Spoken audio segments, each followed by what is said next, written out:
امریکی صدر Donald Trump نے ایران کے خلاف سخت ترین اقتصادی و فوجی اقدامات کا انتباہ جاری کرتے ہوئے اعلان کیا ہے کہ تجارتی جہازوں اور ان کے کارگو کو پہنچنے والے نقصانات کا مکمل ازالہ امریکہ کے قبضے میں موجود منجمد ایرانی فنڈ سے کیا جائے گا، جبکہ وہ تہران پر اب تک کے سب سے بڑے فوجی حملے کا حتمی فیصلہ کرنے کے بالکل قریب پہنچ گئے ہیں۔ سماجی رابطے کے پلیٹ فارم ٹروتھ سوشل پر اپنے ایک بیان میں ٹرمپ نے واضح کیا کہ تجارتی جہازوں کے نقصانات بہت زیادہ ہو سکتے ہیں، لیکن ایران کی رقم استعمال کرنا ہی سب سے منصفانہ اور عادلانہ اقدام ہے۔ دوسری جانب ایک انٹرویو میں انہوں نے ایران کے خلاف ایک بڑے اور بے مثال فوجی آپریشن کو دوبارہ شروع کرنے کا عندیہ دیتے ہوئے کہا کہ امریکی افواج مکمل طور پر تیار ہے،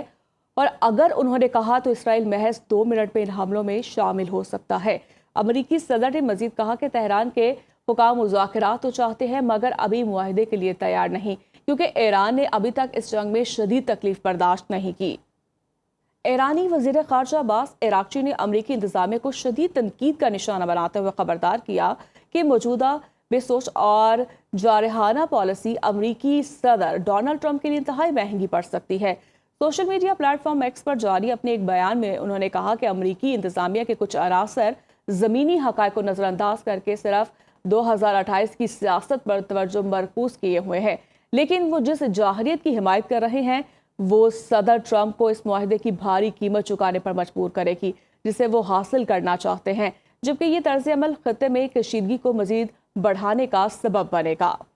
امریکی سینٹرل کمانڈ کی جانب سے ایران کے خلاف مسلسل 13ویں رات بھی فضائی حملے کامیابی سے مکمل کرنے کا دعویٰ کیا گیا ہے، جس کے دوران ایرانی میڈیا نے حواز شہر میں امریکی بمباری سے 4 افراد کی شہادت اور بندر عباس میں 2 افراد کے زخمی ہونے کی تصدیق کی ہے۔ سینٹکام کے مطابق ان حملوں میں ایرانی کمانڈ سینٹرز، ڈرون ذخیرہ گاہوں، مواصلاتی نیٹ ورکس اور بحری عسکری صلاحیتوں کو نشانہ بنایا گیا تاکہ آبنۂ ہرمز میں تجارتی جہازوں کا تحفظ یقینی بنایا جا سکے۔ دوسری جانب امریکی طیاروں نے بندر عباس، جاسک، حواز، قنداب، خرم آباد، اندمشق اور امیدیہ پر بمباری کی، جبکہ امریکی فوج کے 2 میزائل جزیرہ قشم کے گاؤں میسن میں بھی گرے۔ تاہم روسی میڈیا نے دعویٰ کیا کہ ایران نے جزیرہ قشم پر پرواز کرنے والے ایک امریکی طیارہ مار گرایا ہے، اور پاسداران انقلاب نے صوبہ کرمان کے شہر کنہوج میں ایک امریکی ٹوبا ہاک کروز میزائل کو فضا میں ہی تباہ کرنے کا دعویٰ کیا۔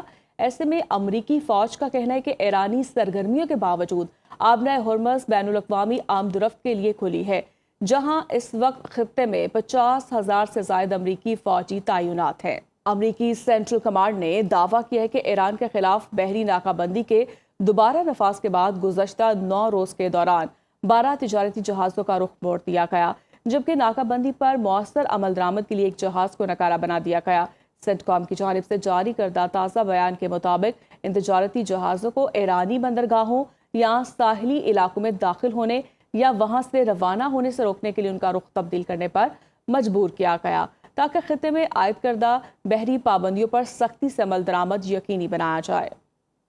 امریکی اخبار وال اسٹریٹ جرنل کی رپورٹ کے مطابق سیٹلائٹ تصاویر سے انکشاف ہوا کہ ایران گزشتہ کئی ماہ کے امریکی اور اسرائیلی حملوں سے متاثرہ اپنی فوجی اور شہری تنصیبات کی تیزی سے بحالی اور تعمیر نو میں مصروف ہے، جس پر اسرائیلی حکام نے اعتراف کیا کہ ایران کی بحالی کی رفتار ان کی توقعات سے کئی زیادہ تیز رہی ہے۔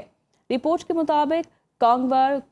کرمانشاہ اور فسفول کے قریب واقع میزائل اڈوں پر سڑکیں اور سرنگوں کے داخلی راستے چند ہی ہفتوں میں بحال کر دیے گئے، جبکہ بدرضلی میں باز تران انقلاب سے منسلک شپ یارڈ اور تہران کے قریب میزائل پر پرزہ جات تیار کرنے والے پلانٹ پر بھی تعمیر نو کے واضح آثار دکھائی دیے۔ تاہم ایک اسرائیلی عہدیدار کا کہنا ہے کہ بعض حملوں میں صرف زیر زمین تنصیبات کے داخلی راستے متاثر ہوئے، جبکہ اندر موجود ہتھیار مکمل طور پر محفوظ رہے۔